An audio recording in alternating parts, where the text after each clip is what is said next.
Olá, eu sou Neil Earl. Durante anos, como ministro e como historiador, eu me senti fascinado pelo Oriente Próximo, principalmente como se relaciona com a Bíblia. Sabe, quando pensamos nos lugares onde os eventos da Bíblia ocorreram, nós geralmente pensamos em Belém, onde Jesus nasceu, em Nazaré, onde ele cresceu, ou talvez em Jerusalém, onde ele foi crucificado. Mas muitos eventos famosos da Bíblia tiveram lugar numa terra a centenas de quilômetros de onde Jesus vivia, numa parte do mundo chamada Mesopotâmia. Mesopotâmia significa a terra entre os rios Tigre e o Eufrates. Hoje, muito da antiga Mesopotâmia se encontra nas fronteiras do Iraque moderno. A Mesopotâmia é conhecida como o berço da civilização. Algumas de suas cidades datam do começo do registro da história. Possivelmente a mais famosa seja a Babilônia. Localizada nas margens do Eufrates, a cerca de 100 quilômetros ao sul de Bagdá, a Babilônia teve uma longa e fascinante história. Hoje, a maior parte da antiga Babilônia não passa de um monte de ruínas e de resquícios que se encontram sobre as areias do tempo. Por que essa fascinação por um império desfeito há muito e por uma cidade destruída? Bem, há uma história intrigante, e ela é contada através de textos históricos e religiosos que foram descobertos pela arqueologia. Tal informação, reunida à da Bíblia, torna a história da antiga Babilônia uma história importante para nós hoje. Porque na Bíblia, a Babilônia é mais do que apenas um lugar no mapa. A Babilônia simboliza uma ideia, uma filosofia, uma forma de pensamento oposto a Deus. Tal ideologia, baseada no raciocínio humano, no orgulho e na arrogância dos homens, com frequência expressa como um materialismo autoindulgente que ainda está presente entre nós. Tal atitude fez com que Deus interviesse nos negócios da antiga Babilônia. E como veremos, os escritores da Bíblia relataram e preservaram a história da antiga Babilônia para nos dar uma percepção de nosso mundo de hoje, e muito além, para o futuro. Mas antes que consideremos o que temos pela frente, vamos examinar o que a história pode nos revelar. Porque a história tem a chave de nosso futuro. Nossa história começa muito antes que houvesse uma cidade chamada Babilônia. Ela começa com um grupo de viajantes que chegou à planície queimada pelo sol ao sul da Mesopotâmia há mais de 2000 anos antes do nascimento de Jesus. A Bíblia nos conta que esses viajantes eram descendentes do patriarca Noé e de sua família. Nas décadas que se seguiram ao grande dilúvio, eles migraram para o sul ao longo dos vales do Tigre e do Eufrates. O livro do Gênesis conta que os filhos de Noé se estabeleceram nas planícies de Shinar. Shinar é o nome bíblico da região que foi posteriormente chamada de Babilônia. Hoje é conhecida como o sudeste do Iraque. Deus queria que os filhos de Noé se espalhassem e povoassem a terra. Ao invés disso, desafiadoramente resolveram se unir sob sua própria autoridade. Gênesis 11:4. Eles disseram: venham, edifiquemos uma cidade e uma torre cujo tope chegue até os céus, para que tornemos célebre nosso nome, para que não sejamos espalhados por toda a terra.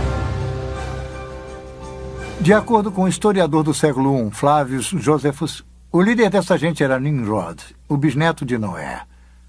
A Bíblia nos conta que Nimrod era um poderoso guerreiro na terra. Sob sua liderança, o povo começou a construir uma grande torre.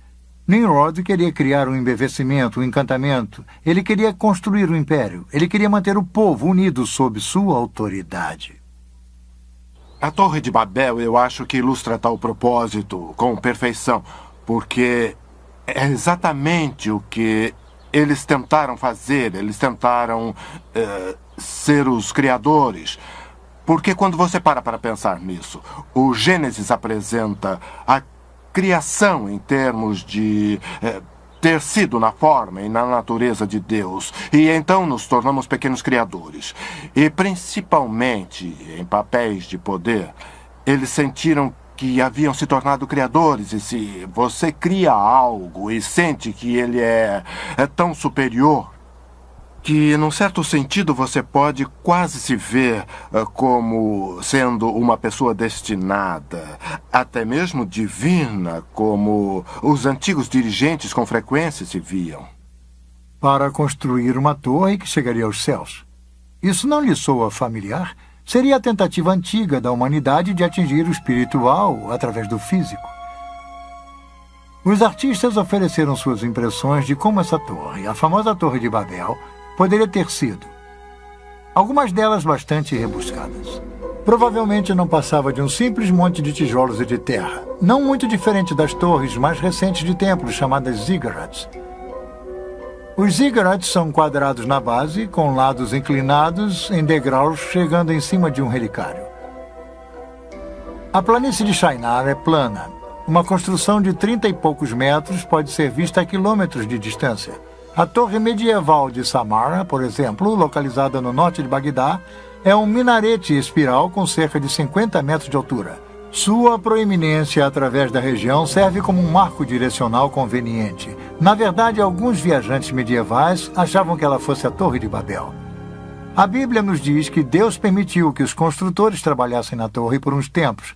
Depois ele interveio. Gênesis 11, 5 e 9. E então desceu o Senhor para ver a cidade e a torre que os filhos dos homens edificavam, e disse: Eis que o poro é um, e todos têm a mesma linguagem. Isto é apenas o começo. Agora não haverá restrição para tudo que intentam fazer. Vinde, desçamos e confundamos ali a sua linguagem, para que um não entenda a linguagem de outro. Destarte o Senhor os dispersou dali pela superfície da terra, e cessaram de edificar a cidade. E chamou-se-lhe por isso o nome de Babel, porque ali confundiu o Senhor a linguagem de toda a terra, e dali os dispersou por toda a superfície dela. Num ato súbito, Deus confundiu a linguagem do povo. Um balbucio de vozes surgiu nos andaimes. De repente, os encarregados e construtores não podiam mais se comunicar. O pânico reinava. A construção da cidade e de sua enorme torre sofreu uma interrupção abrupta. Na linguagem acadiana, o local da cidade inacabada ficou conhecido como o Portal de Deus. Porém, os hebreus a chamaram de Babel, baseados na palavra hebraica significando confundir. Babilônia não passa da forma grega de escrever a palavra hebraica Babel. De qualquer maneira, Babilônia e Babel são a mesma coisa. E Babilônia se referia à região centralizada em torno da cidade. A história da Torre de Babel foi criada para nos ensinar uma importante lição. A tolerância de Deus pelo orgulho e rebeldia aos humanos tem limite. E logo no início vemos Babilônia como se tornando o símbolo da oposição a Deus. O orgulho humano é um tema consistente sempre que a Bíblia menciona a Babilônia. Os sonhos grandiosos dos construtores da Torre de Babel criam um marco histórico importante. Nos dá nosso primeiro vislumbre de uma civilização organizada contra Deus. A Torre de Babel foi a primeira intervenção de Deus na história da Babilônia. E não seria a última. Mais de 2 séculos se passaram. Então encontramos a Babilônia reemergindo no cenário mundial, dessa vez com os amoritas. Eles criaram uma dinastia por volta de 2000 anos antes de Cristo. Os historiadores a chamam do Velho Império Babilônico. O mais famoso rei desse império foi um dirigente chamado Hammurabi. Hammurabi seja talvez mais conhecido por seu conjunto de leis que foram preservadas até hoje, o famoso Código de Hammurabi, um dos primeiros sistemas legais estruturados da história. As leis estão inscritas num pilar negro de diorito polido com mais de 2 metros de altura. Ele está cercado por um baixo relevo apresentando Hammurabi de pé diante da deusa do sol Shamash, deusa da justiça. O pilar possui mais de 4.000 linhas de escrita cuneiforme na língua acadiana, contendo 300 disposições legais. Elas cobrem negócios, crime, disputas familiares, interesses agrícolas e outros assuntos. Embora o código invoque punições graves, ele trouxe ordem e legalidade a uma terra onde o crime e a desordem há muito reinavam. A punição era veloz e certeira. Sob o domínio de Hammurabi, Babilônia conseguiu a supremacia militar na Mesopotâmia. Ele construiu um império de poder inigualável. Se estendia desde o Golfo Pérsico até os confins superiores do rio Tigre. A Babilônia se tornou um centro literário e cultural de destaque, a capital intelectual da Mesopotâmia. A civilização babilônica era altamente avançada. Textos matemáticos e astronômicos revelam que os antigos babilônicos criaram a hora de 60 minutos e o círculo de 360 graus. Hammurabi aumentou o reinado babilônico não apenas por conquistas, mas também através do comércio. A Babilônia ficava no entroncamento do comércio e da comunicação mundial. Caravanas traziam produtos raros e exóticos de locais distantes. Cravos, originários das Ilhas Malucas ou das Ilhas das Especiarias da longínqua Indonésia, estavam dentre as muitas iguarias que eram importadas. A sedução da troca e do comércio, unida à religião, como iremos ver, sempre foi a chave para o sucesso e a dominância do sistema babilônico. A Babilônia, com seu nome original significando Portal de Deus, era um proeminente centro religioso e ostentava alguns dos mais ousados templos do mundo antigo. Como a maioria dos povos antigos, os babilônios adoravam muitos deuses. Sua religião se concentralizava na idolatria. Eles temiam as forças da natureza nos desertos ressequidos da Mesopotâmia. A linha entre a sobrevivência e a prosperidade era, na verdade, muito tênue. Chuvas demasiadas ou escassas demais poderiam acabar com todo o suprimento de alimento do ano. Os babilônios adoravam várias divindades, buscando nelas piedade e proteção, realizando intrincados e, às vezes, assustadores rituais. Os deuses precisavam ser aplacados. No mundo antigo, quem controlava a religião controlava as pessoas. Por isso não era de admirar que os babilônios acreditassem que seu rei reinava como representante terreno de Deus. Eles foram um dos primeiros a fundirem a religião e a política num estado totalitário. Esse estado prosseguiu através da história. A idolatria permeava cada faceta da vida do antigo Oriente Próximo, e o problema era que a pessoa comum era praticamente totalmente afastada do conhecimento do verdadeiro Deus, o Deus da Bíblia. Isso, como veremos, também é um padrão babilônio. As leis de Hammurabi permitiram o rio a manter um controle rígido. Afinal, a Babilônia fora construída com trabalho escravo, e tal estado exigia uma completa subordinação do indivíduo a seu poder e a seus deuses. Os antigos monarcas eram totalitários. Enquanto reinavam, eles possuíam praticamente uma autoridade absoluta, porque eles eram o poder legislativo, o judicial e o executivo, todos reunidos. Praticamente, em termos históricos, todos os reis, de certa forma, se estabeleceram como pequenos deuses. Há muito poucos reis que reconhecem Deus em termos de um poder maior do que o deles. Ou eles podem usar a linguagem, mas eles se consideram como estando acima da lei, como os intérpretes máximos da lei.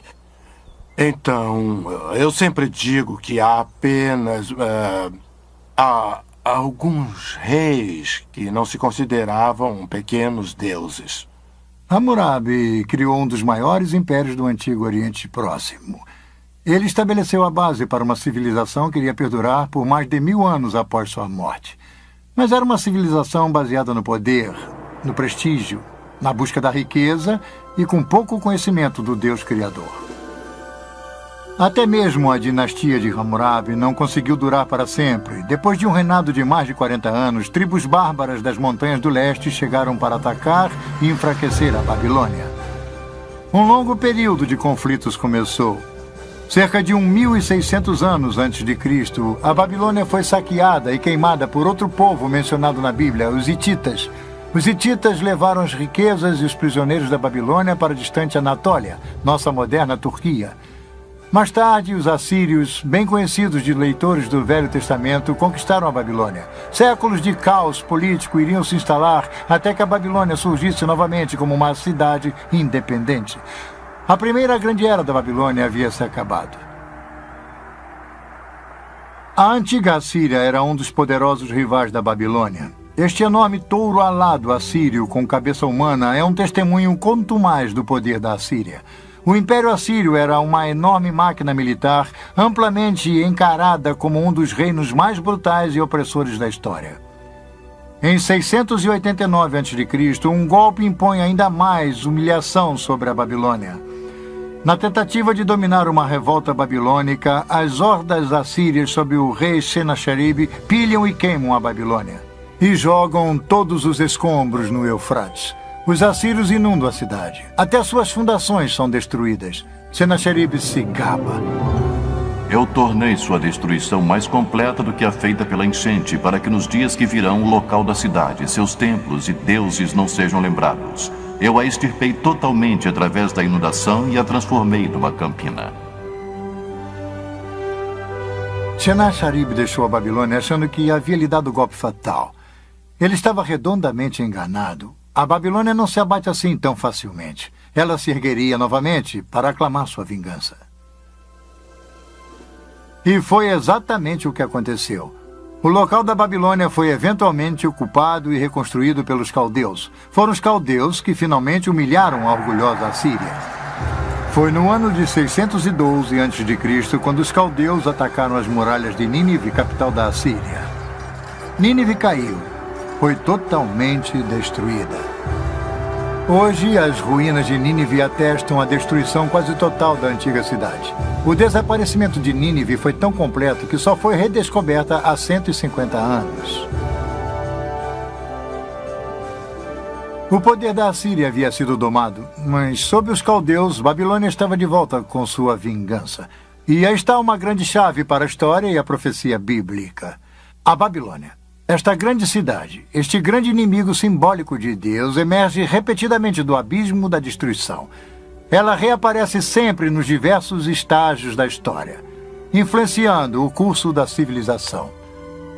A queda assíria deixou um vácuo que tanto o Egito quanto a Babilônia procuraram preencher. 1000 anos após a Era de Ouro de Hammurabi, a Babilônia finalmente tinha a chance de reganhar a proeminência e o prestígio que um dia foram seus. E estávamos no verão de 605 a.C. Forças babilônias bem armadas realizaram um ataque rápido e decisivo contra os egípcios. Suas forças se confrontaram em Caxemir, ao norte da Assíria. A batalha custou ao Egito seu controle do Oriente Médio. Agora, quase um milênio após Hammurabi, a Babilônia mais uma vez mantinha um poder indiscutível no antigo Oriente Próximo. Sim, a Babilônia estava de volta. Mas será que uma Babilônia ressurgente, reconstruída, poderia evitar a sorte que havia assolado a cidade de Nimrod e o império de Hammurabi? Somente o tempo iria dizer. Babilônia, passado, presente e futuro.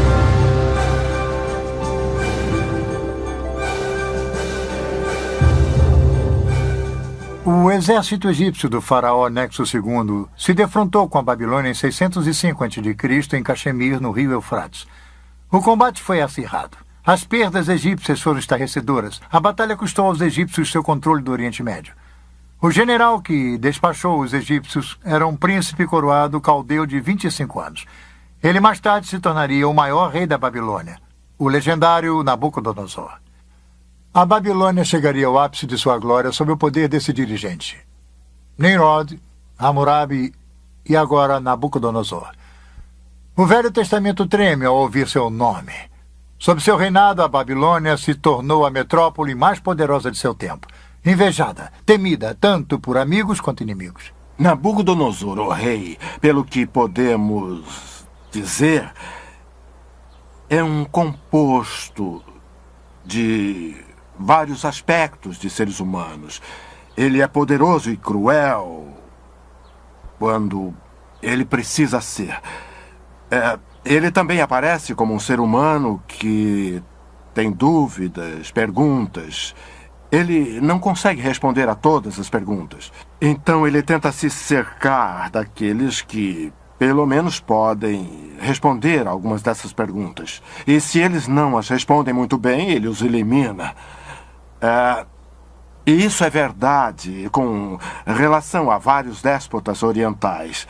E Nabucodonosor é assim. Ele também é um construtor. Ele quer ser um nome perpetuado. Então ele constrói a Babilônia, mas também constrói fora da Babilônia. Novamente, ele reconstrói templos.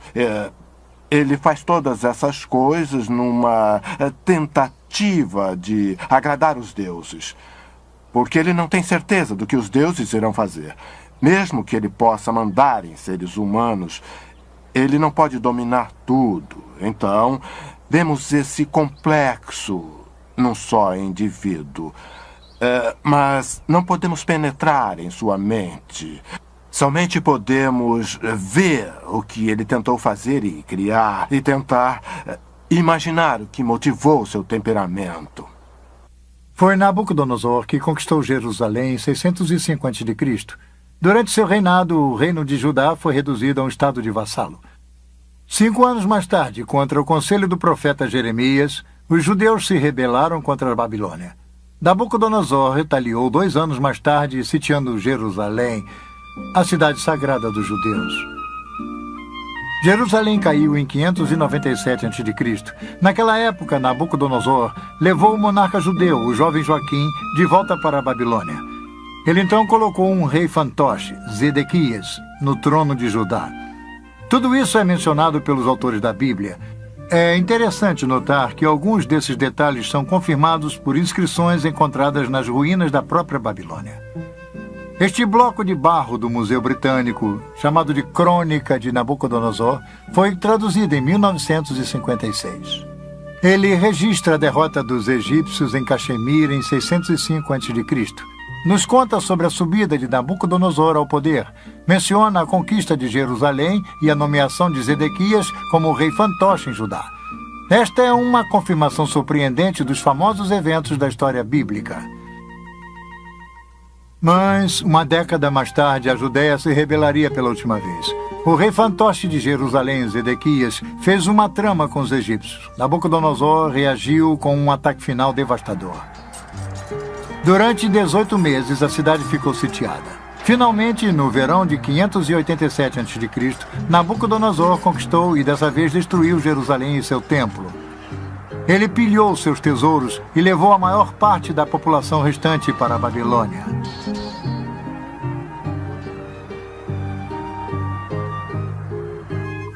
O reino da Judéia deixou de existir. Os judeus se tornaram um povo em exílio. Uma pungente lembrança disso é relatada no Salmo 137. Esta bela canção expressa a extrema tristeza dos judeus cativos, chorando por sua terra natal. By the rivers of Babylon, we sat down and wept when we remembered Zion.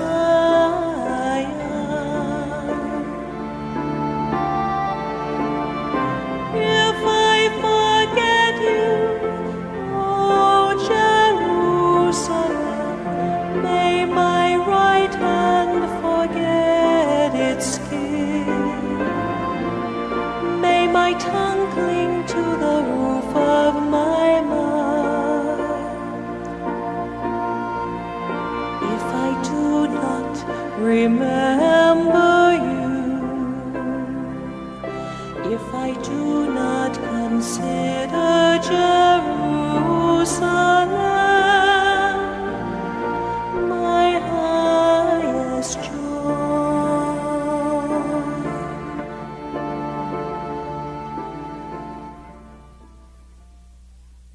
Babilônia estava no auge de sua glória quando os exilados judeus chegaram. Os cativos da Babilônia ficaram pasmos quando a viram. De acordo com os historiadores gregos, a Babilônia era maior em esplendor do que todas as cidades do mundo conhecido. Vinham visitantes de muitas partes para ver as maravilhas da Babilônia. Nabucodonosor foi um grande construtor, assim como um grande general, como Ramsés II no Egito, como Salomão em Israel. A Babilônia de Nabucodonosor era uma cidade de magníficos palácios, templos, parques e jardins. A escala e o tamanho gigantesco da cidade era surpreendente. Sua população estava estimada entre 100 e 200 mil. Era a maior cidade da Terra. Nosso detalhado conhecimento sobre a Babilônia de Nabucodonosor é resultado do trabalho árduo de um arqueólogo alemão, Robert Caldwell. Quando ele iniciou suas escavações em 1899, os achados iniciais de Caldwell foram descartados por seus colegas.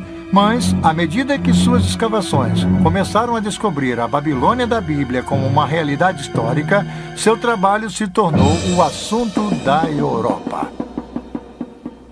Ao norte da cidade, Caldwell descobriu pilhas de azulejos azuis na areia.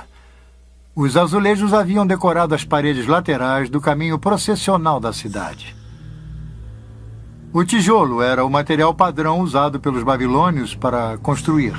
Coldwell enviou os tijolos de volta para a Alemanha para identificação e para montagem. Os resultados foram surpreendentes. Aqui no Museu Pergamon, em Berlim, estão os tijolos originais da época de Nabucodonosor, todos montados. Esses magníficos leões, por exemplo, eram um símbolo da deusa Istar, uma das maiores divindades da Babilônia. Havia 120 desses leões ladeando o caminho para o enorme portão de Istar. Esta é a visão do caminho processional da Babilônia de hoje. As pedras que formam a pavimentação são as mesmas sobre as quais Nabucodonosor caminhou.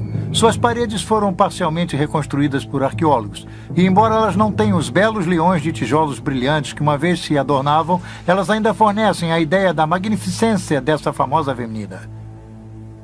Um homem se impressionou com as descobertas de Coldwell, um diretor pioneiro de filmes, D.W. Griffith. Em 1916, Griffith produziu Intolerância, um filme histórico sobre a desumanidade do homem para com o homem. O tema central no filme de Griffith era uma espetacular reprodução da vida na Babilônia, com o clímax da queda da cidade.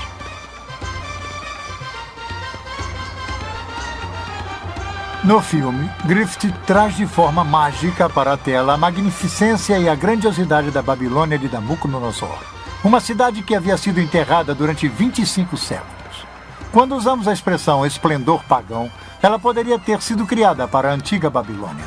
Griffith mostra uma Babilônia de um grande esplendor arquitetônico. Uma Babilônia repleta de vida e de vitalidade. Suas ruas fervilhavam com mercadores, cartomantes, músicos ambulantes, agiotas, soldados, prostitutas, representantes dos governos, banqueiros e escravos. Griffith ofereceu ao público uma primeira visão do poder e da magnificência da Babilônia em seus dias de glória, assim como incrível ganância e sensualidade na cidade. A Babilônia de Nabucodonosor tornaria pequenas muitas de nossas modernas cidades por seu tamanho e esplendor. Vamos conhecer sua imensa escala.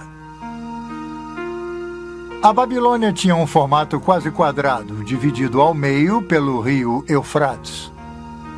A cidade foi construída com precisão. Suas ruas retas e largas cruzavam umas às outras em ângulos retos, como a maioria das cidades de hoje. A Babilônia estava cercada por uma muralha defensiva dupla, circundada por um fosso. Era a cidade mais bem protegida do mundo antigo.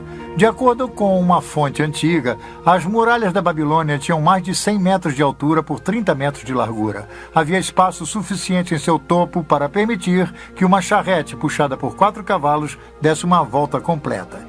Os babilônios achavam que suas muralhas eram impossíveis de serem escaladas ou de serem invadidas. Torres de defesa estavam posicionadas em intervalos regulares. Mas as muralhas da Babilônia eram apenas o começo de suas maravilhas. O caminho processional era a avenida principal, norte e sul da cidade. Ele possuía mais de 20 metros de altura, pavimentada com pedras e ladeada por leões esculpidos, e o caminho processional levava para o norte, para o grande templo dedicado ao deus Merodach. Era a rua mais impressionante do mundo antigo. Este é o portão de Istar, magnífico e imponente. Era um símbolo arrogante da Babilônia, do rei Nabucodonosor. Este era um dos 8 portões fortificados da antiga cidade. Eles o batizaram em homenagem a Istar, a popular deusa do amor. Como o que fora feito com os tijolos vitrificados do caminho processional, os arqueólogos alemães também enviaram esses tijolos vividamente coloridos aqui para Pergamon e reconstruíram este magnífico portão.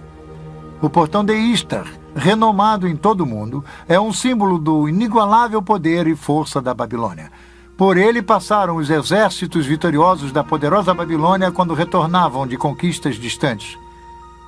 O verdadeiro portão de Istar está em Berlim. Turistas podem ver na Babilônia uma réplica com a metade do tamanho. Na entrada deste sírio foi construído pelo governo iraquiano.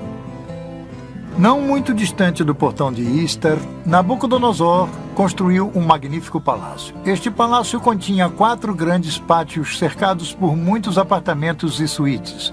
A sala do trono de Nabucodonosor dava diretamente para o sul do pátio central. O orgulhoso Nabucodonosor chamava seu palácio de a maravilha da humanidade, o centro da terra, a residência brilhante e a morada da majestade. Essa reconstrução moderna nos dá uma ligeira ideia de como era o palácio na época de Nabucodonosor. Tijolos modernos, gravados com o nome Saddam Hussein, estão em cima dos tijolos antigos que tinham a marca do rei Nabucodonosor. Os novos tijolos substituem os tijolos quebrados e pilhados que formavam a parte superior do antigo palácio. Com um pouco de imaginação, podemos voltar no tempo e entrar no palácio. Passar pela entrada principal, cruzar o pátio leste para um segundo pátio e então para o grande pátio central. Este pátio central que está sendo reconstruído é uma área aberta que mede 66 metros por 60. Por aqui, há 25 séculos passados, passaram dignatários visitantes, embaixadores estrangeiros, oficiais da corte, escravos e exilados. Um pouco ao sul do pátio central está a grande sala do trono de Nabucodonosor. Vamos ver como é por dentro. A sala do trono mede 56 metros por 18. Ela se compara em tamanho com a famosa Sala dos Espelhos em Versalhes, na França. Aqui, parcialmente afastada para dentro da parede, ficava o trono de Nabucodonosor. No Museu Pergamon de Berlim, há uma reconstrução de um friso de tijolo vitrificado das paredes da Sala do Trono. Ela nos dá uma ideia da magnificência da arquitetura e da decoração do Palácio Real em seus dias de glória. Que lugar ele deve ter sido? O efeito devia ser surpreendente. E aí está a questão. A obra pública de Nabucodonosor foi realizada para gravar a glória de Babilônia e de seus deuses na mente de todos. Ligeiramente a oeste do palácio, ao longo do rio Eufrates, estão os famosos Jardins Suspensos da Babilônia, uma das 7 maravilhas do mundo antigo. Diz-se que Nabucodonosor construiu o Jardim Suspenso, na verdade, um jardim em terraços para agradar sua esposa favorita. Essa jovem rainha, desacostumada com o calor da baixa planície da Mesopotâmia, sentia a falta do frescor das montanhas e das florestas de sua terra natal. Muitos arqueólogos acreditavam que os jardins suspensos estariam situados perto do portão de Istar. E foi lá, no canto nordeste do palácio, perto do portão Istar, que o professor Caldwell havia descoberto uma estrutura incomum. Era uma cripta subterrânea consistindo de uma série de 14 cofres em arcas. Perto havia um poço singular com 3 vãos. Caldwell e outros arqueólogos concluíram que os cofres foram construídos para suportar um peso enorme, possivelmente as fundações para a construção dos jardins suspensos. Mas hoje em dia, muitos arqueólogos acreditam que as câmaras fechadas serviam como depósito e complexo administrativo. Os jardins então teriam, de forma mais lógica, sido construídos do outro lado do palácio, mais perto do rio. Imaginem o que era.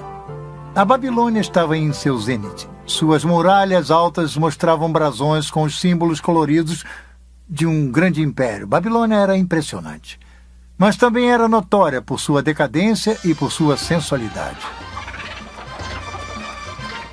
Afastada do verdadeiro Deus, viciada ao comércio e à idolatria, a decadência mora e a corrupção em Babilônia chegaram a um tal nível que ela se tornou conhecida como o Poço do Vício. Essa seria uma distinção e tanto, principalmente com o clima licencioso que dominava o antigo Oriente Próximo.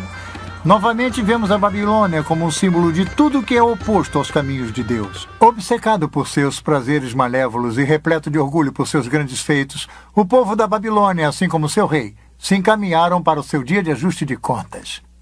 É fácil ver como as pessoas podiam ser seduzidas pela riqueza, poder e pela visível sensualidade da Babilônia de Nabucodonosor. Através da riqueza e das atrações comerciais da Babilônia, o povo do Antigo Oriente Próximo era atraído a servir aos deuses da Babilônia, Merodach e Istar. Como veremos a seguir, a cidade da Babilônia, conforme descrita no livro do Apocalipse, também é uma mistura de idolatria e poder comercial. Outro marco dominante da Babilônia de Nabucodonosor era uma torre de 7 estágios ou um ziggurat. Esta grande edificação julga-se ter sido construída no local da Torre de Babel original, feita por Nimrod. O ziggurat estava localizado a cerca de 800 metros ao sul do Palácio Real. Com quase 100 metros de altura, tinha mais ou menos a mesma altura que a Estátua da Liberdade no porto de Nova York. Os babilônios a chamavam de Etemenanque, a casa da fundação dos céus e da terra. Ela possuía em seu topo um templo coberto com tijolos brilhantes azuis. Nabucodonosor se gabava. Eu ergui o pináculo da torre de estágios para que seu topo rivalize com os céus. A atitude de Nimrod estava viva e presente. Nada mais resta do ziggurat hoje em dia, somente os resquícios de tijolos de sua base. A torre foi há muito tempo pilhada em seus tijolos e agora é simplesmente um buraco no chão.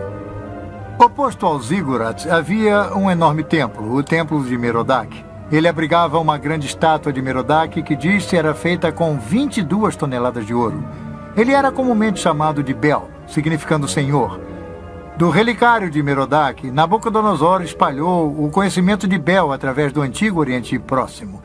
Este é um dos motivos pelo qual o profeta Jeremias cita Merodach numa profecia que predizia a queda da Babilônia.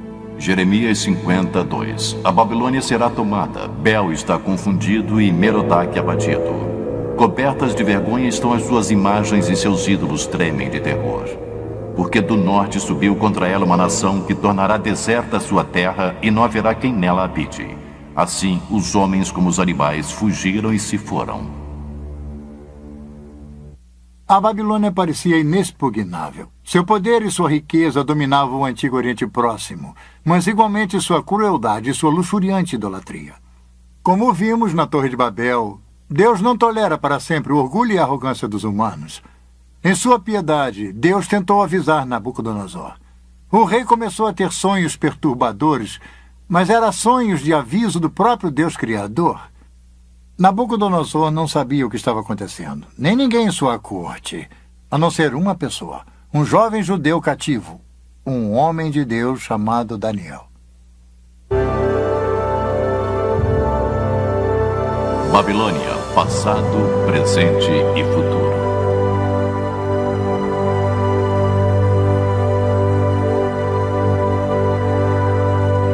Nabucodonosor construiu o maior império do Antigo Oriente Próximo.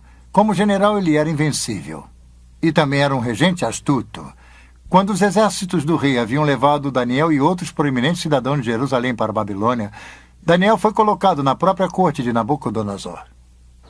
Os reis antigos, com frequência, escolhiam estrangeiros para preencher postos chaves, porque eles não eram uma ameaça ao trono, o que alguém de sua própria identidade étnica ou nacional poderia ser. Então, eles usavam um estrangeiro, como um judeu, porque usavam sua habilidade e, ao mesmo tempo, não se sentiam ameaçados por tal indivíduo. Dentre esse grupo seleto, Daniel e seus 3 companheiros, Sadraque, Mesaque e Abednego. Embora eles fossem cativos, permaneceram leais ao verdadeiro Deus, ao Deus de Israel. Suas experiências em resistir ao materialismo e à idolatria estão entre as melhores histórias conhecidas da Bíblia. Quando os 3 amigos de Daniel se recusaram a adorar uma estátua de ouro que Nabucodonosor havia colocado, o rei, envaidecido, os condenou à famosa fornalha ardente. Daniel 3, 19 e 25. Então Nabucodonosor se encheu de fúria e, transtornado o aspecto de seu rosto contra Sadraque, Mesaque e Abednego, ordenou que se acendesse a fornalha 7 vezes mais do que se costumava. Ordenou aos homens mais poderosos que estavam no exército que atassem a Sadraque, Mesaque e Abednego e os lançassem na fornalha de fogo ardente. Então estes homens foram atados com os seus mantos, suas túnicas e chapéus e suas outras roupas e foram lançados na fornalha sobremaneira acesa. Porque a palavra do rei era urgente e a fornalha estava sobremaneira acesa. As chamas do fogo mataram os homens que lançaram de cima para dentro a Sadraque, Mesaque e Abednego. Estes 3 homens caíram atados dentro da fornalha sobremaneira acesa. Então o rei Nabucodonosor se espantou e se levantou depressa e disse a seus conselheiros: Não lançamos nós 3 homens atados dentro do fogo? Responderam ao rei: É verdade, ó rei. E ele tornou e disse: Eu, porém, vejo 4 homens soltos que andam passeando dentro do fogo sem nenhum dano, e o aspecto do quarto é semelhante a um filho dos deuses. Para ganhar vantagem, Nabucodonosor chamou Sadraque, Mesaque e Abednego para ficarem ao seu lado. O fogo não havia feito mal a seus corpos, nem eles cheiravam a fumaça. Numa reviravolta surpreendente, Nabucodonosor louvou o Deus que enviou seu anjo para salvá-los e os promoveu a altas posições em seu reino. A relação entre Daniel e Nabucodonosor era de fato estranha. De um lado havia Nabucodonosor, rei pagão do mundo conhecido, cujos feitos ousados se baseavam na força militar e no trabalho escravo. Do outro, um jovem escravo judeu, trazido de sua terra natal para a Babilônia, um servo do verdadeiro Deus e, apesar disso, leal a seu rei. Nabucodonosor é apresentado como sendo, pelo menos no livro de Daniel, relativamente simpático ao Deus de Israel e ao Deus de Daniel. Mas dizer que Nabucodonosor era alguém que havia colocado sua fé no Deus de Israel e de Daniel, eu diria que não. Esses reis antigos eram grandes políticos e eles tomavam decisões a esse respeito que eram tomadas, eles achavam, a seu próprio favor. Foi quando Daniel se encontrava preso na Babilônia que ele e o rei começaram a ter sonhos perturbadores e visões. Deus estaria fornecendo aos dois uma visão do futuro. O 2º capítulo do livro de Daniel registra um sonho particularmente perturbador de Nabucodonosor. Daniel o descreve. Daniel 2, 32 e 35. Tu, ó reis, estava vendo, e eis que aqui uma grande estátua, esta que era imensa e de extraordinário esplendor, estava em pé diante de ti, e a sua aparência era terrível. A cabeça era de fino ouro, o peito e os braços de prata, o ventre e os quadris de bronze. As pernas de ferro, os pés em parte de ferro, em parte de barro. Quando estavas olhando, uma pedra foi cortada sem auxílio de mãos, feriu a estátua nos pés de barro e ferro e os esmiuçou. Então foi juntamente esmiuçado o ferro, o barro, o bronze, a prata e o ouro, os quais se fizeram como a palha das eiras no estio, e o vento os levou, e deles não se viram mais vestígios. Mas a pedra que feriu a estátua se tornou uma grande montanha que encheu toda a terra.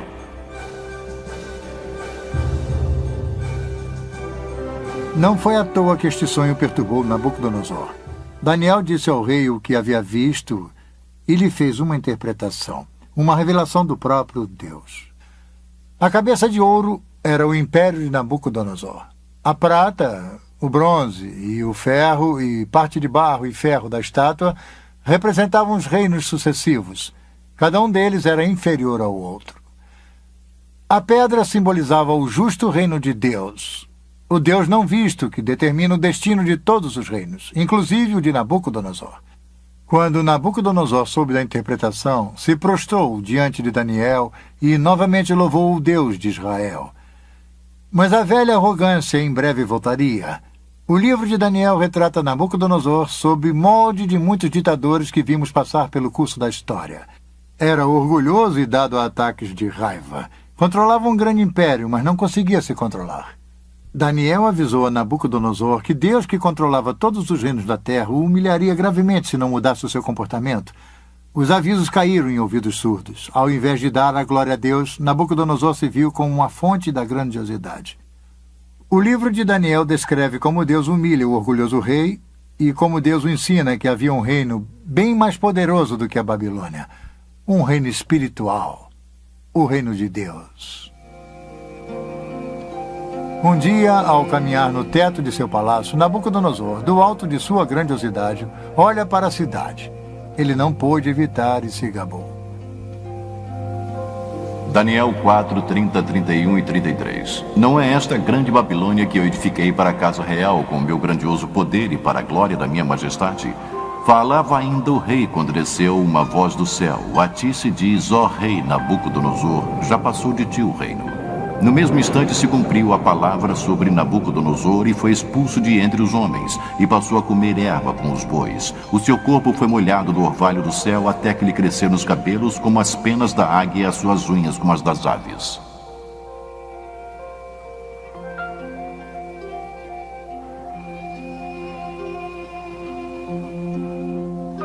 Ele foi vencido pela insanidade. Durante 7 anos se comportou mais como uma fera selvagem do que como ser humano.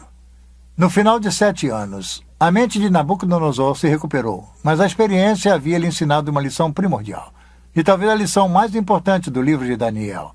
Deus, e não pequenos príncipes, mantém a autoridade suprema sobre este mundo. A Bíblia registra o aviso de Nabucodonosor àqueles que o seguirem em posição de poder e de autoridade. Quer fosse num gabinete ou numa sala de reuniões, seus conselhos deveriam ser seguidos por todos nós.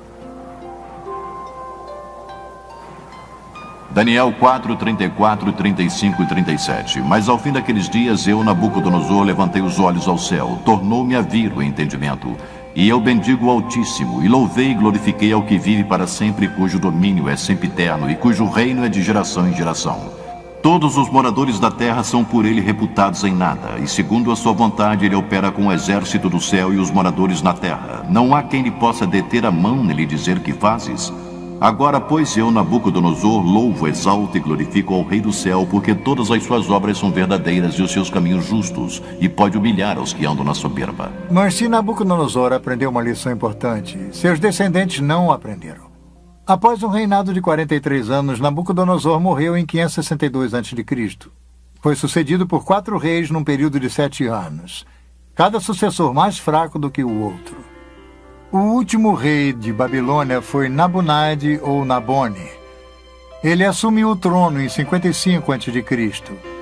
Seu filho e príncipe coroado era Belsaruzur ou Belsazar, chamado pela Bíblia. Por motivos que não são totalmente esclarecidos, o sábio e excêntrico Nabonidos passou os últimos 10 anos de seu reino no distante oásis de Tema, na Arábia, estudando história e religião. Enquanto Nabonidos se encontrava afastado, seu filho Belsazar reinava na Babilônia. Agora temos um fascinante relato detetivesco da Bíblia. Durante séculos, o nome de Belsazar não foi encontrado em outro lugar a não ser no livro de Daniel. Os historiadores citavam Nabonidos como sendo o último rei da Babilônia, mas nada de Belsazar. Não é de admirar que alguns céticos tenham rejeitado as declarações de Daniel sobre Belsazar, rotulando-as de ficção, ou um dos erros históricos da Bíblia. Porém, em 1854, vários pequenos cilindros de barro apareceram. Eles foram encontrados aqui, em Ur, na Mesopotâmia. Tinham inscrições com relatos da reconstrução de um zigurates pelo rei Nabonidos. As inscrições eram concluídas com orações pela saúde de Nabonidos e de seu filho mais velho, o príncipe coroado, Belsazar. E quanto a mim, Nabonidos, o rei da Babilônia, proteja-me de pecar contra qualquer divindade exaltada e me conceda uma vida longa, e no coração de Belsazar, meu filho primogênito, crie o temor pela exaltação da divindade.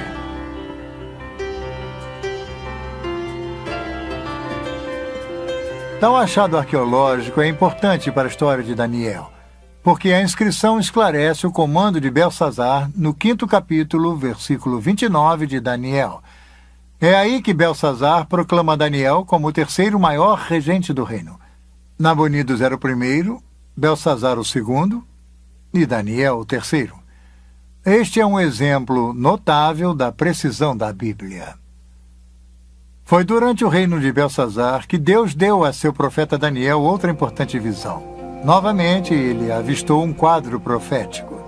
Daniel viu uma sucessão de impérios que iriam controlar o antigo Oriente Próximo a partir de seus dias. Daniel 7, 3 e 7. 4 animais grandes diferentes uns dos outros subiam do mar. O primeiro era como leão e tinha asas de águia. Enquanto eu olhava, foram-lhe arrancadas as asas. Foi levantado da terra e posto em 2 pés como homem, e lhe foi dada a mente de homem. Continuei olhando, e eis aqui o segundo animal, semelhante a um urso, o qual se levantou sobre um dos seus lados. Na boca, entre os dentes, trazia 3 costelas e lhe diziam: levanta-te, devora muita carne. Depois disto, continuei olhando, e eis aqui outro, semelhante a um leopardo, e tinha nas costas 4 asas de ave. Tinha também este animal 4 cabeças, e foi-lhe dado domínio. Depois disto, eu continuava olhando nas visões da noite, e eis aqui o quarto animal, terrível, espantoso e sobremodo forte, o qual tinha grandes dentes de ferro. Para nós que vivemos no século XX, a descrição de feras estranhas pode parecer curiosa ou bizarra, mas para os antigos, criaturas que pareciam mistura de feras eram bem mais familiares. Surge então um ponto importante para entender a profecia.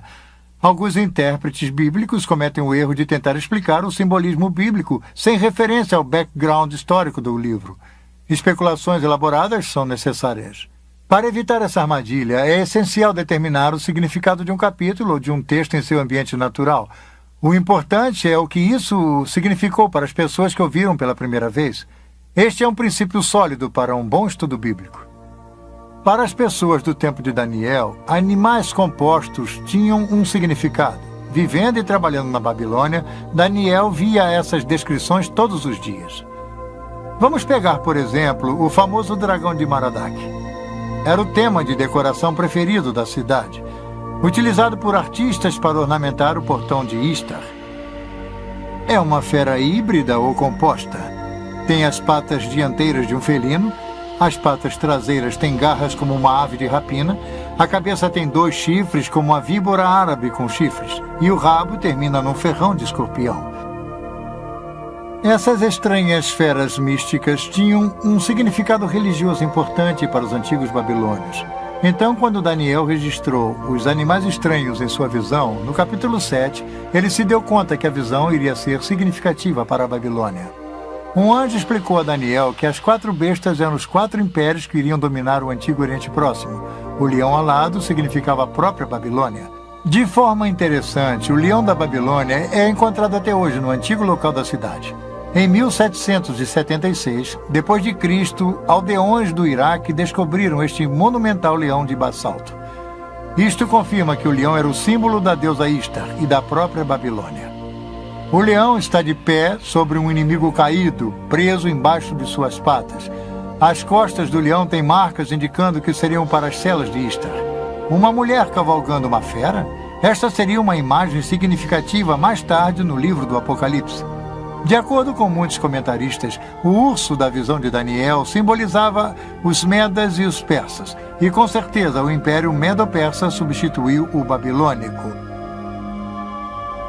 O leopardo de 4 cabeças tem 4 asas e representava Alexandre o Grande e as 4 divisões de seu império. A 4ª besta foi identificada por comentaristas como sendo a correspondência ao Império Romano. O livro de Daniel é um retrato vívido da transição do reino do leão da Babilônia para o reino do urso. Está numa das mais famosas cenas da Bíblia. Em outubro de 539 a.C., aparentemente durante a festa de Ano Novo, Belsazar pretendia fazer um grande banquete. O rei havia convidado 1000 homens mais distintos do império. Ele não fazia ideia do que aconteceria. Esse banquete se tornou incomum pelo fato de ter ocorrido enquanto os persas tomavam a Babilônia. Mesmo assim, a fé de Belsazar repousou nas fortes muralhas. Esse excesso de confiança fatal seria seu erro. Foi durante o banquete, numa grande demonstração de arrogância diante de Deus, que Belsazar ordenou que servissem vinho. Ele então brindou os deuses da Babilônia. Fez isso com as mesmas taças de ouro que seu avô, Nabucodonosor, havia pilhado do templo em Jerusalém. Repentinamente, um fato estranho e aterrorizador ocorreu, bem aqui na sala do trono de Belsazar. Uma misteriosa mão desencarnada apareceu do nada e começou a escrever em letras brilhantes na parede do rei. Daniel 5, 5 e 6. No mesmo instante apareceram os dedos de mão de homem e escreveriam defronte do candeeiro na caiadura da parede do palácio real, e o rei via os dedos que estavam escrevendo. Então se mudou o semblante do rei e os seus pensamentos o turbaram. Então entraram todos os sábios do rei, mas não puderam ler a escritura nem fazer saber ao rei a sua interpretação. Daniel 5, 13 e 17. Então Daniel foi introduzido à presença do rei e disse: todavia lerei ao rei a escritura e lhe farei saber a interpretação. Daniel 5 e 25. E esta, pois, é a escritura que se traçou: Mene, Mene, Tekel e Parsim. Esta é a interpretação de cada palavra. Mene, contou Deus o teu reino e deu cabo dele. Tekel, pesado, foste na batalha e achado em falta. Pere, seu reino foi dividido e dado aos medas e aos persas.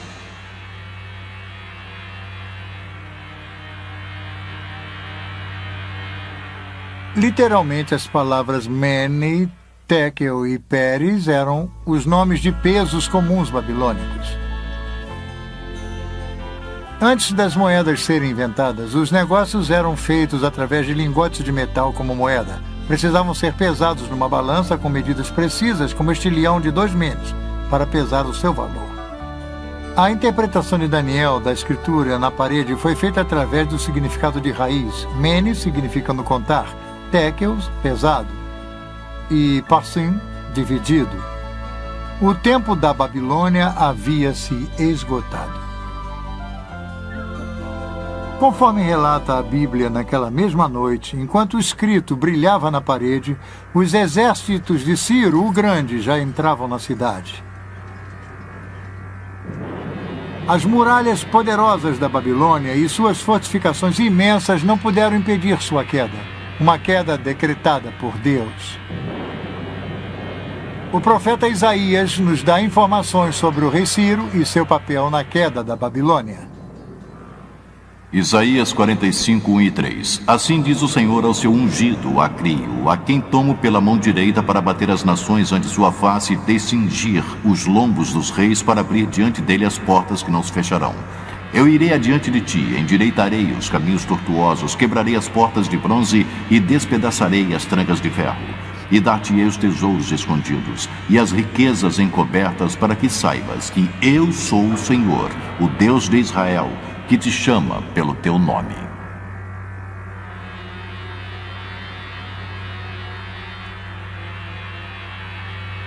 A Escritura nos dá a ideia da forma surpreendente com que Ciro capturou a Babilônia. Com suas muralhas maciças, Babilônia parecia inexpugnável, mas desconhecido pelos babilônios, Ciro havia armado um plano engenhoso. A Bíblia não fornece os detalhes, mas é descrito em grande detalhe pelos antigos historiadores Heródoto e Xenofon. Enquanto Belsazar festejava, tropas persas estavam ocupadas rio acima, desviando o curso do rio Eufrates. O rio normalmente fluía por baixo dos portões maciços e entrava pela cidade. Aí os persas cavaram um canal. Isso redirecionou o rio para um velho leito. O Eufrates começou a ficar mais baixo, permitindo que os persas atravessassem por baixo dos portões e entrassem na Babilônia. Relatos nos contam que Ciro colocou um espião na cidade, e naquela noite ele destrancou os portões da muralha interna. Através desses portões, o exército de Ciro entrou na cidade e os babilônios foram totalmente surpreendidos. A Babilônia era tão grande que, quando as partes externas foram invadidas, os que moravam no centro da cidade não sabiam do ataque. Belsazar e seus convidados continuavam com seu desafio idólatra a Deus até que foi tarde demais, como o livro de Daniel nos conta. Naquela mesma noite, Belsazar, rei dos babilônios, foi assassinado. A maior cidade da antiguidade havia sido tomada. A cabeça de ouro de Daniel 2 foi substituída pela arca e pelas armas de prata, o leão pelo urso. A Babilônia era o colosso econômico do mundo antigo, mas havia se tornado um exemplo de decadência moral e de corrupção. Seus líderes haviam se embebedado com o próprio poder. A queda da Babilônia nos ensina uma lição que às vezes esquecemos. Deus reina na história. É uma lição para nós hoje em dia. A Babilônia acabou como grande potência. Mas a Babilônia já havia caído antes. Será que se ergueria novamente? Babilônia, passado, presente e futuro.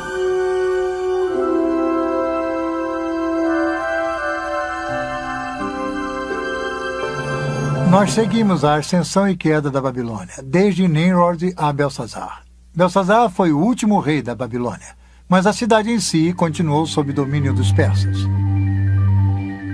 E então, um pouco mais de 200 anos mais tarde, Alexandre o Grande, em sua busca de conquistar o mundo, derrotou os persas e conquistou a Babilônia. Alexandre estava enfeitiçado pela ideia da Babilônia. O pensamento de que todo o mundo poderia ser unificado sob uma civilização, uma cidade, um homem. Mas os sonhos de Alexandre de uma unidade mundial morreram com ele na Babilônia em 323 a.C., no próprio trono de Nabucodonosor. Nos anos que se seguiram, a cidade começou a se deteriorar. Na época de Jesus, os palácios e templos da Babilônia já haviam sucumbido. Tempestades de areia haviam enterrado os parques e aquedutos, até mesmo o Eufrates havia mudado de curso. Um imperador romano visitou a Babilônia 85 anos após a morte de Jesus e não encontrou nada além de seixos, pedras e ruínas. Hoje, o superpoder do mundo antigo jaz desolado e esquecido. Seus palácios, templos, parques e jardins, suas ruas e avenidas largas são apenas pós e escombros. Tijolos partidos com o nome de Nabucodonosor estão jogados aos montes pelo local. Somente uma pequena parte do que um dia foi uma grande cidade foi restaurada como parque arqueológico, e mesmo assim apenas em parte. A maior parte da vasta metrópole permanece um deserto abandonado, não sendo mais a cidade viçosa de seus dias de glória. Ela jaz desocupada, abandonada e esquecida. Isaías 13, 19 e 20. Babilônia, a joia dos reinos, a glória e orgulho dos caldeus, será como Sodoma e Gomorra quando Deus as transtornou. Nunca mais será habitada, ninguém morará nela de geração em geração.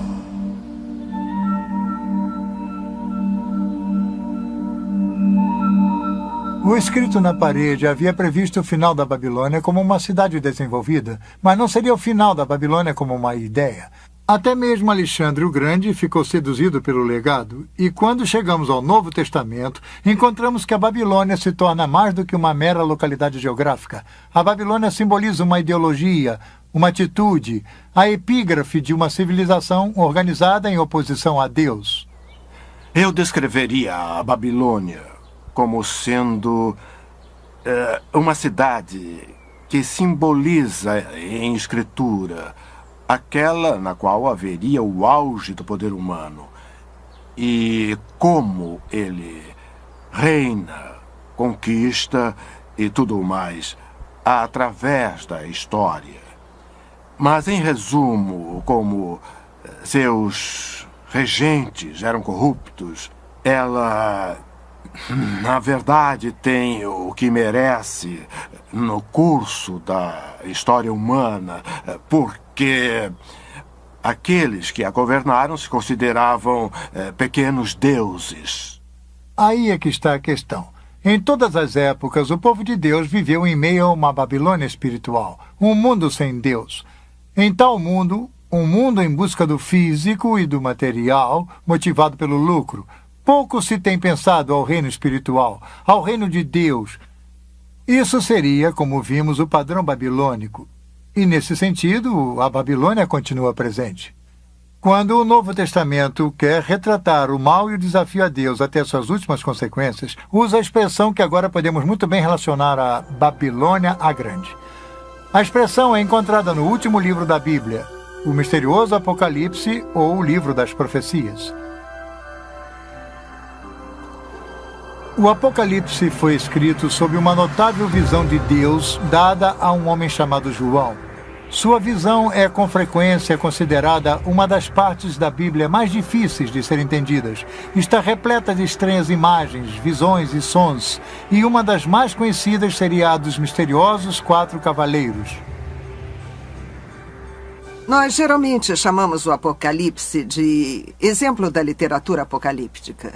E por isso queremos dizer que há uma espécie de literatura no século I. E também existe antes e depois desse século, mas seu lugar comum é o século I, que possui certas características e muitas são encontradas no livro do Apocalipse.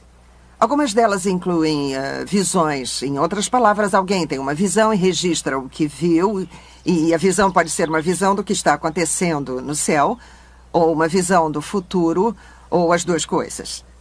Às vezes, há jornadas aos céus nesse tipo de literatura. Alguém é transportado ao céu para ver, não é simplesmente uma visão na Terra, mas há realmente uma jornada. Algumas das outras características que seriam típicas da literatura apocalíptica incluem bastante simbolismos, e o simbolismo pode ser de vários tipos. Por exemplo, Muitos animais naturais, um carneiro ou uma espécie de ovelha ou cabra que irá aparecer nessa literatura, mas também animais fantásticos com estranhas cabeças e asas e todo tipo de criaturas bizarras. As cores são muito importantes no livro do Apocalipse. Há mantos brancos, há sangue vermelho, há o ouro. Então, você sente todo um visual, há um sentido bastante dramático, mas as cores são simbólicas. Os números também são importantes para a literatura apocalíptica. Então, o simbolismo é importante na literatura apocalíptica. É realmente difícil entender o Apocalipse se você não tem algum tipo de arcabouço dos vários livros do Velho Testamento, porque o simbolismo que nele há é retirado dos antigos livros do Velho Testamento. E o contexto, é claro, no livro do Apocalipse, do ponto de vista do autor, é o futuro. Em sua maior parte. Parte dele é histórico, mas parte é o futuro. E ele usa o simbolismo tanto para falar sobre o futuro dos tempos, quanto para o futuro das pessoas e o que irá acontecer. Os escritores apocalípticos ansiavam pela interferência decisiva de Deus na história. João, no livro do Apocalipse, vivia num tempo de perseguição. Os cristãos estavam sendo mortos pelo Estado romano. A grande visão é que Babilônia Grande era um símbolo, um nome para o Império Romano. E se pensar que este livro foi escrito em algum momento do século I, em qualquer lugar que os cristãos vivessem, eles viviam numa realidade dominada por Roma. Roma reinava, controlada por Roma. E, portanto, é muito natural que o poder do mundo fosse simbolizado por um símbolo que vem do próprio passado de Israel, ou seja, a Babilônia Grande. Isso quer dizer, no Velho Testamento, Babilônia é um país de verdade que retira o povo de Israel para o cativeiro. E eu acho que o autor do livro do Apocalipse reaplica, então, o símbolo como um aviso aos cristãos de que Roma de hoje pode oferecer o mesmo tipo de ameaça, talvez não um cativeiro físico, mas pode ser um perigo real para o povo de Deus. Então há uma espécie de recorrência ou uma natureza temporal nesse símbolo. A atitude de Babilônia Grande é atemporal e penetrante. É uma atitude de oposição a Deus e aos ensinamentos de Jesus Cristo. A atitude é insidiosa porque a riqueza e a prosperidade eram atraentes do lado de fora. Por isso, as referências à Babilônia Grande nos capítulos 17 e 18 do livro do Apocalipse têm muita importância para nós hoje. Apocalipse 17, 3 e 4. E vi uma mulher montada numa besta escarlate, besta repleta de nomes de blasfêmia, com 7 cabeças e 10 chifres. Achava-se a mulher vestida de púrpura e de escarlate, adornada de ouro, de pedras preciosas e de pérolas. Na sua fronte estava escrito um nome, mistério, Babilônia a Grande, a mãe das meretrizes e das abominações da terra. Então o anjo me disse, a mulher que viste é a grande cidade que domina sobre os reis da terra.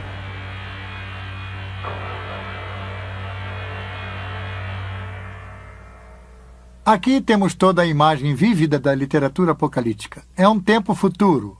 Há uma mulher, a besta, as cores brilhantes e o simbolismo. O simbolismo de prostituição. A Bíblia menciona bastante a prostituição. Deus mostra com ela como os indivíduos e as nações são seduzidos pela submissão a ele e à doutrina. No Velho Testamento, a prostituição é uma imagem para a idolatria. Quer dizer, as pessoas se prostituem. O povo de Deus se prostituiu quando não foi fiel a Deus, quando persegue a adoração de um ídolo. E agora a igreja enfrenta o mesmo tipo de ameaça, o abandono de sua verdadeira adoração a Deus por outros tipos de ídolos. Bem, a prostituição é uma imagem sedutora. Alguém, como já disse, os atrai, iludindo-os a seguir seu caminho e a abrir mão de sua lealdade a seu verdadeiro Deus. A Bíblia usa o símbolo da prostituição de 2 formas. A prostituição seria adorar falsos deuses. Mas há uma outra forma em que a Bíblia descreve a prostituição, e isso também se refere a outras nações que não sejam Israel. Mas conforme um estudioso do Novo Testamento, George Eldon Ladd, explica, a prostituição também significa a prostituição de tudo para o ganho comercial. A ideia aqui não é de falta de fé espiritual, mas de uma prostituição de tudo para o ganho comercial. Nínive também é descrita como prostituída por causa de sua exibição de poder e de esplendor para zombar e escravizá-los. Lade sobre o capítulo 17 do Apocalipse. Aqui, a prostituta seria a Babilônia, o símbolo da civilização humana com toda a sua pompa e circunstância organizada contra Deus, a cidade que tem domínio sobre os reis da terra. Nós seguimos a atração da Babilônia através das escrituras e da história. Desde a Torre de Babel, a cidade de Nabucodonosor, e agora até o livro do Apocalipse, onde a Babilônia grande atinge imensa força. Eu acho que João está tentando pintar a Babilônia como atraente e enganadora. E uma das formas pela qual se pode mostrar o quão rica, próspera e satisfatória é aquela realidade. E ela pode embalar os cristãos a um falso sentido de segurança. Então é um aviso para eles, mostrando a sedução dessa visão particular do mundo. No livro do Apocalipse, Babilônia a Grande se torna a palavra código para um sistema anticristão monstruoso. Um colosso econômico dedicado a acumular poder e riqueza através do comércio mundial. Esta é a atração fatal da Babilônia, o ganho comercial obtido a qualquer custo. Apocalipse 18:3. Pois todas as nações têm bebido do vinho do furor da sua prostituição, como elas se prostituíram os reis da terra. Também os mercadores da terra se enriqueceram à custa de sua luxúria. Ao longo dos séculos, muitos tentaram identificar a Babilônia com nações específicas, impérios e até mesmo com igrejas. A cada ano, parece, novos candidatos são citados para o papel de figuras simbólicas do livro do Apocalipse, Babilônia, a besta, o falso profeta. Mas todas as interpretações têm uma coisa em comum. Todas estão erradas. A história da interpretação do livro do Apocalipse é bastante interessante porque quase toda a geração de cristãos que a lê sente que é o endereçado direto daquele livro. A Babilônia é tal entidade, ou é tal igreja, ou tal império. Por várias vezes, as pessoas previram o final dos tempos. E então, elas tiveram que mudar de ideia, rever, refazer, ou talvez tenhamos lido de forma errada, talvez tenhamos lido errado. Este refrão é repetido várias vezes, não apenas no século XX, mas toda a história, a leitura desse livro demonstra que nós estivemos errados repetitivamente. Agora, isso nos deve revelar que é muito perigoso tirar conclusões apressadas sobre ser dogmático, sobre o que ou quem é Babilônia, quando os eventos aconteceram. As perguntas quando são as mais importantes no livro do Apocalipse, de qualquer modo. Que Deus irá triunfar. Que Deus irá triunfar através de Jesus Cristo. Essas são as principais afirmações do livro. Quando acontecerá e quem fixou essa imagem que, na minha opinião, alguém quer nos afastar da ideia central desse livro. Então, o livro do Apocalipse descreve o ápice final do espírito da antiga Babilônia. Uma atitude contra Deus que está presente hoje, presente através da história, e que irá atingir seu clímax no final dos tempos. Mas não importa o que haja pela frente, o triunfo supremo de Deus sobre todas as coisas está assegurado. O capítulo 18 do livro do Apocalipse comemora antecipadamente a vitória final de Deus sobre a Babilônia a Grande. Apocalipse 18, 9 e 10. Ora chorarão e se lamentarão sobre ela os reis da terra, que com ela se prostituíram e viveram em luxúria, quando virem a fumaceira do seu incêndio. E conservando-se de longe pelo medo do seu tormento, dizem: Ai, ai, tu, grande cidade, Babilônia, tu, poderosa cidade, pois em uma só hora chegou o teu juízo.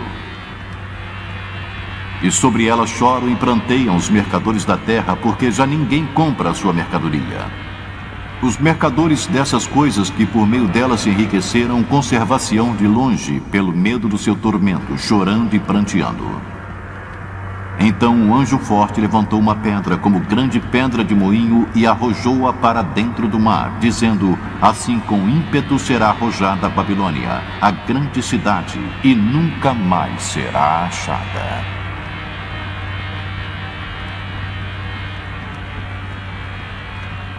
Sim, a história da Babilônia é uma história racional.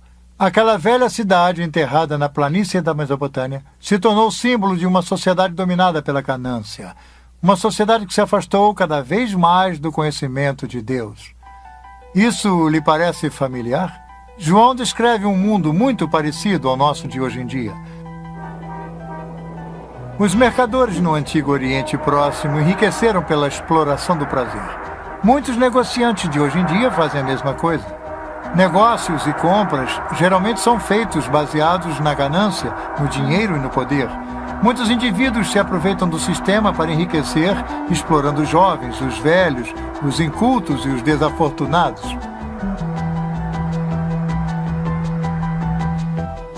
Os cristãos não estão imunes às seduções do sistema babilônico. Somos avisados sobre o logro do dinheiro, das riquezas, do poder e do prazer. Nós devemos viver, no entanto, de acordo com os ensinamentos de Jesus. E tais ensinamentos incluem servir, dar e repartir.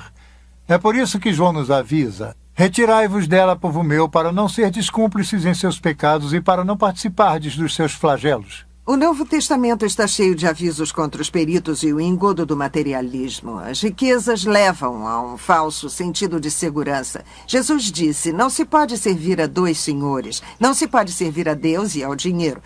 E no livro do Apocalipse, é claro, a Babilônia é retratada como extremamente rica. E aí está, Deus ou dinheiro. Então tudo faz parte do quadro, parte das armadilhas, e o tom materialista também faz parte disso. Na sequência de tempo do livro do Apocalipse, Babilônia é destruída. Mas a boa nova é que não é o fim do mundo. Não é mesmo. Na visão de João, é o começo do domínio dos santos sobre Jesus Cristo. Então, o Apocalipse oferece esperança. É uma visão de vitória. A vitória de Jesus sobre todos aqueles que se opõem ao reino de Deus.